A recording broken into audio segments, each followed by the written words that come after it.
నేను ఒక్క మాట భారంతో ఇక్కడ నిలబడి చెప్తున్నాను. తరాలు గడిచే కొద్దీ దేవుని భయం చచ్చిపోతుందండి సమాజంలో. దేవుని భయం చచ్చిపోతుంది. ఏం పర్లేదులే అనే రేంజ్కి ఎదిగిపోతున్నాడు మనిషి. ఇదేం పర్లేదు, ఇది చాలా సింపుల్. దేన్ని?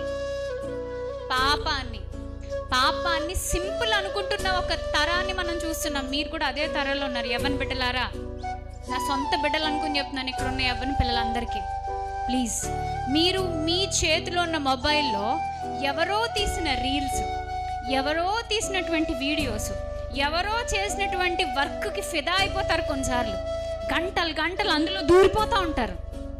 కానీ ఒక్క మాట నన్ను చెప్పనివ్వండి, మీరు దేవునికి మీ జీవితంలో చోటిస్తే, మీ రోజులో దేవునికి సమయం ఇస్తే, పురుషుల్ని స్త్రీలను అందరినీ కలిపి నన్ను కూడా కలుపుకొని చెప్తున్నా, దేవునికి కనుక మనం ప్రాధాన్యత ఇస్తే, ఎవరో చేసినటువంటి పనిని చూసి మనం ఆనందించటం కాదు, మనం చప్పట్లు కొట్టడం కాదు, మనం చేసిన పనికి మరొకడు చప్పట్లు కొట్టేలాగా దేవుడు ఆశీర్వదిస్తాడు. అది యవ్వన దశలో మనకు ఉండాల్సిన కమిట్మెంట్. అది స్త్రీలుగా పురుషులుగా మనుషులుగా మనకు ఉండాల్సిన కమిట్మెంట్.